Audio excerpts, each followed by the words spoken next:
വിശ്വ ഹിന്ദു പരിഷത്ത് സംസ്ഥാന അധ്യക്ഷൻ ശ്രീ വിജി തമ്പി കൂടി നമ്മളോടൊപ്പം ചേരുകയാണ്. ശ്രീ വിജി തമ്പി, ശ്രീ വത്സനിലങ്കേരി ചൂണ്ടിക്കാട്ടിയതുപോലെ തന്നെ ചില ആളുകളുടെ സ്ഥാപിത താല്പര്യങ്ങളാണോ ഇതിന് പിന്നിലെന്ന് സംശയിക്കേണ്ടിയിരിക്കുന്നു എന്ന മട്ടിലാണ് ഭക്തരും പ്രതികരിക്കുന്നത്. അതോടൊപ്പം തന്നെ സർക്കാർ ഈ വിഷയത്തിൽ എന്തുകൊണ്ട് ഇടപെടുന്നില്ല എന്നൊരു ചോദ്യവും പ്രസക്തമല്ലേ? ഇതിൽ മേൽ നടപടികൾ ഭക്തരുടെ വികാരങ്ങൾ മാനിച്ച് അവർക്കൊപ്പം നിൽക്കുകയും ചെയ്യേണ്ടത് ഏതൊരു ഭരണകൂടത്തിൻ്റെയും ചുമതല കൂടിയല്ലേ? സംസ്ഥാന സർക്കാർ എന്തുകൊണ്ട് ഇതിൽ കാര്യമായ ഇടപെടലുകൾ നടത്തുന്നില്ല? സ്വാമി ശരണം. സർക്കാർ ഇടപെടലുകൾ നടത്തുമെന്ന് വിശ്വസിക്കാൻ പറ്റില്ലല്ലോ. കാരണം സർക്കാരാണല്ലോ ഇതിന്റെ പ്രധാന അജണ്ട നിശ്ചയിച്ചിരിക്കുന്നത്. സർക്കാരിനാണല്ലോ ക്ഷേത്രങ്ങളെയും ആചാരങ്ങളെയും ഹൈന്ദവ വിശ്വാസത്തെയും തകർക്കാൻ ഏറ്റവും കൂടുതൽ ശ്രമിക്കുന്ന ആൾ. അതുകൊണ്ടാണല്ലോ ഈ ദേവസ്വം ബോർഡുകൾ പോലും പലപ്പോഴും ദേവസ്വം ബോർഡിൽ പോലും അവർ കയറി ഇത്തരം ആചാരങ്ങളെ അനുഷ്ഠാനങ്ങളെ തകർക്കാൻ ശ്രമിച്ചുകൊണ്ടിരിക്കുന്നത്. ശബരിമലയുടെ കാര്യത്തിലായാലും ഗുരുവായൂരിന്റെ കാര്യത്തിലായാലും ശരി. ഗുരുവായൂർ തന്നെ കാലങ്ങളായി നടന്നുകൊണ്ടിരിക്കുന്ന ഏകാദശി നാളിലെ ഉദയാസ്തമന പൂജയില്ലേ, ആ സർക്കാരിന്റെ കടന്നുകയറ്റം മൂലം അത് ഇപ്പം അവതാളത്തിലായത്. പക്ഷേ സുപ്രീം കോടതി അത് തെറ്റായി പോയെന്ന് പറഞ്ഞു. പക്ഷേ അത് താമസിച്ചു പോയി. അപ്പൊ അത് നീട്ടി കൊണ്ടുപോയത് പോലും ഇവരുടെ ഒരു അജണ്ടയുടെ ഭാഗമാണ്, നടത്താതിരിക്കാൻ വേണ്ടിയുള്ള അജണ്ടയുടെ ഭാഗമാണ് ഹൈക്കോടതിയിൽ ആ കേസ് നീട്ടി കൊണ്ടുപോയത്. അത് നിൽക്കട്ടെ, ഞാൻ ചോദിക്കട്ടെ, ഈ ആചാരാനുഷ്ഠാനങ്ങളുടെ കാര്യത്തിൽ കോടതികൾ ഇടപെടാതിരിക്കുന്നതല്ലേ ബുദ്ധി? ഞാൻ പറഞ്ഞ ഇങ്ങനൊരു വിഷയങ്ങൾ വരുമ്പോൾ, ഇത്തരം വിഷയങ്ങൾ ആചാരങ്ങളുടെ അനുഷ്ഠാനങ്ങളുടെ കാര്യത്തിൽ വിഷയം വരുമ്പോൾ കോടതി ചെയ്യേണ്ടത് ഇതിൽ അറിവും ജ്ഞാനവുമുള്ള ആൾക്കാരുടെ ഒരു പാനൽ ഉണ്ടാക്കണം. അത് സന്യാസ ശ്രേഷ്ഠന്മാരും ഹൈന്ദവ ആചാര്യന്മാരും അതുപോലെ തന്നെ ഇതിനെപ്പറ്റി സംസാരിക്കാൻ കഴിയുന്ന ആചാരശ്രേഷ്ഠന്മാരുടെ ഒരു പാനൽ ഉണ്ടാക്കിയിട്ട് അവർക്ക് വിട്ടുകൊടുക്കണം. അവർ തീരുമാനിക്കട്ടെ ഇത് നടത്തണോ അല്ലെങ്കിൽ ഇതിന് മാറ്റം വരുത്തണോ. അല്ലെങ്കിൽ ഈ ആചാരങ്ങൾ എന്ന് പറഞ്ഞാൽ കാലാകാലങ്ങൾ എല്ലാ ആചാരങ്ങളിലും കാലോചിതമായ മാറ്റങ്ങൾ വരുത്തണം, ഇല്ലെന്ന് പറയുന്നില്ല. പക്ഷെ ആ വരുത്തുമ്പോൾ അതിന് കൃത്യമായ കോടതിയല്ല അത് തീരുമാനിക്കേണ്ടത്. കോടതിയല്ല അതിൽ ഇപ്പോൾ പ്രതിവാദങ്ങൾ നിരത്തി കോടതിയല്ല അത് തീരുമാനിക്കേണ്ടത്. അത് തീരുമാനിക്കാൻ കോടതിക്ക് ഇടപെടാം. കോടതി ഇടപെട്ടിട്ട് കോടതി ഒരു പാനലിനെ വെച്ച് ആ പാനലിനെ ചുമതലപ്പെടുത്തുക. അതുപോലെ മറ്റു വിഷയങ്ങളിൽ കോടതിക്ക് ഇടപെടേണ്ട വിഷയങ്ങളിൽ കോടതി ഇടപെടുകയും വേണം. അതിൽ ഇടപെട്ടതിന്റെ തന്നെ ആണല്ലോ ഇപ്പം പിന്നെ ക്ഷേത്രങ്ങൾക്കുള്ളിൽ ഈ ഫ്ലക്സ് ബോർഡ് വയ്ക്കുന്നതിനെതിരെ കോടതി ശക്തമായ നടപടിയെടുത്തു. അതൊക്കെ നമുക്ക് കോടതിയെ അഭിനന്ദനം അർഹിക്കേണ്ടത് തന്നെയാണ്. അതുപോലെ ആനയുടെ കാര്യത്തിൽ ഞാൻ ചോദിക്കട്ടെ, മൃഗസ്നേഹികൾ എന്ന് പറഞ്ഞ് ചില ആൾക്കാർ ഇതിലൊരു ഒരു കപടത ഇതിന്റെ പിന്നിലുണ്ടോ എന്നൊരു വലിയ സംശയമുണ്ട്.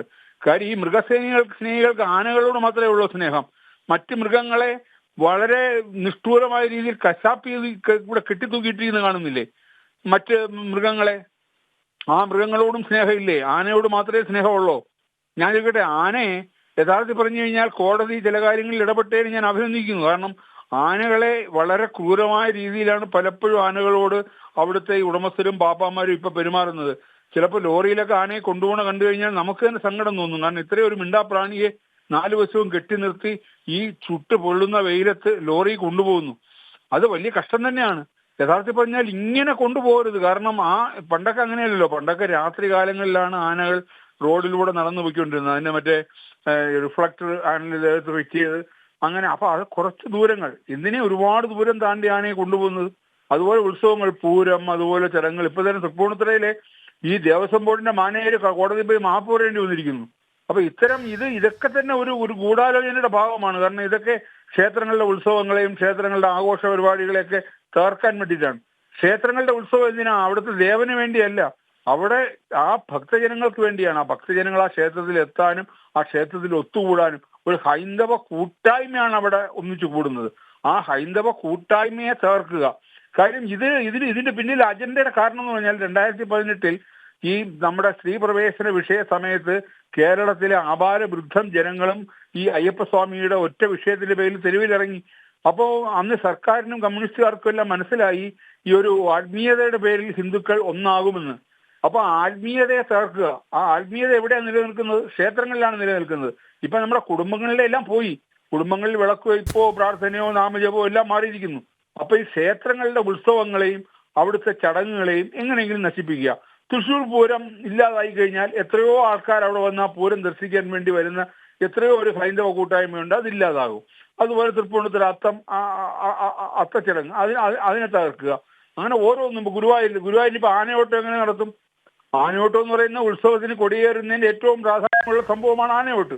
ആ ആനയോട്ടം നിലയ്ക്കില്ലേ കണക്കിന്? അതുപോലെ ഗുരുവായൂരത്തെ ഉത്സവത്തിന് എത്ര ആനകളെയാണ് എഴുന്നള്ളിക്കുന്നത്? അതെല്ലാം മുടങ്ങില്ലേ? അപ്പൊ അതെല്ലാം സൂചിപ്പിക്കുന്നത് ചില ആൾക്കാര് ഇത് കൃത്യമായ അജണ്ടയോടുകൂടി ഇതിനകത്ത് കയറി ഇരുന്നിട്ട് കോടതിയെ തെറ്റിദ്ധരിപ്പിച്ച് ഇത്തരം കാര്യങ്ങളിൽ ഇടപെടുന്നതാണ്. കോടതി ഇതിനകത്ത് ഒരു പുനർചിന്തനം നടത്തണം കൃത്യമായ രീതിയിൽ. കാരണം അതിനൊരു ഇതൊക്കെ വെച്ചോളൂ, ആനകളെ ഉപദ്രവിക്കാൻ പാടില്ല, ആനകൾക്ക് ബാക്കിയെല്ലാം ഞാൻ സമ്മതിക്കാം.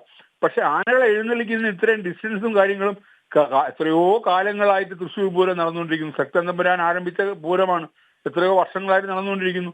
അതുപോലെ അത്തച്ചമയം തൃപ്പൂണിത്തുറ എത്രയോ കാലങ്ങളായിട്ട്, അത് കൊച്ചി രാജകുടുംബം ഉള്ള കാലത്തൊട്ടേ നടന്നുകൊണ്ടിരിക്കുന്നു. അതുപോലെ പരമാവസ്വാമി ക്ഷേത്രത്തിലെ ആറാട്ട് എത്രയോ കാലങ്ങളായിട്ട് നടക്കുന്നു. ഗുരുവായൂർ ആനയോട്ടം എത്രയോ വർഷങ്ങളായിട്ട് നടക്കുന്നു. ഇതെല്ലാം നടക്കുന്നു. ഇവിടെ ഒന്നും ഒരു അപകടങ്ങൾ സംഭവിച്ചിട്ടില്ലല്ലോ. പലപ്പോഴും അപകടങ്ങൾ സംഭവിക്കുന്നത് എങ്ങനെയാണ്? ആനയെ അധികമായിട്ട് ഉപദ്രവിക്കുമ്പോൾ. ഇപ്പൊ പലപ്പോഴും ആനയെ അനാവശ്യമായി ഉപദ്രവിക്കുന്ന പാപ്പാന്മാരും ആ പാപ്പാന്മാരെ നിർബന്ധിച്ച് അതുകൊണ്ട് ചെയ്യിക്കുന്ന ചില ഉടമസ്ഥരും ആനയെ വളരെയധികം ഉപദ്രവിക്കുന്ന പല യാത്രകളിലും അതിനെ ഓവറായിട്ട് അതിനെ സ്ട്രെയിൻ ചെയ്യിക്കുന്ന ചില ഉടമസ്ഥരും ഒക്കെ ഉണ്ട്. അതൊന്നും നിയന്ത്രിക്കണം. അതിന് ചെയ്യേണ്ടത് ഇപ്പൊ ആന ഉടമസ്ഥരുടെ ഒരു അസോസിയേഷൻ ഉണ്ട്. അവർ കൃത്യമായ രീതിയിൽ ആ നടപടികൾ എടുക്കണം. അവർ ആനകളുടെ ഒരു കൃത്യമായ ലിസ്റ്റ് എടുക്കണം. ആ ആനകൾ എവിടേക്കാണ്, ആ ആനകൾ ഒരുപാട് ദൂരം സഞ്ചരിക്കാതെ ഒരു ആന എവിടെ ഉണ്ടോ അടുത്തുള്ള ആ അമ്പലങ്ങളിലോ അല്ലെങ്കിൽ അവിടുത്തെ കാര്യങ്ങളിലോ മാത്രമേ ആന ഇടപെടാവൂ. ദൂരങ്ങളിൽ സഞ്ചരിക്കാൻ ആനയെ അനുവദിക്കാതിരിക്കുക.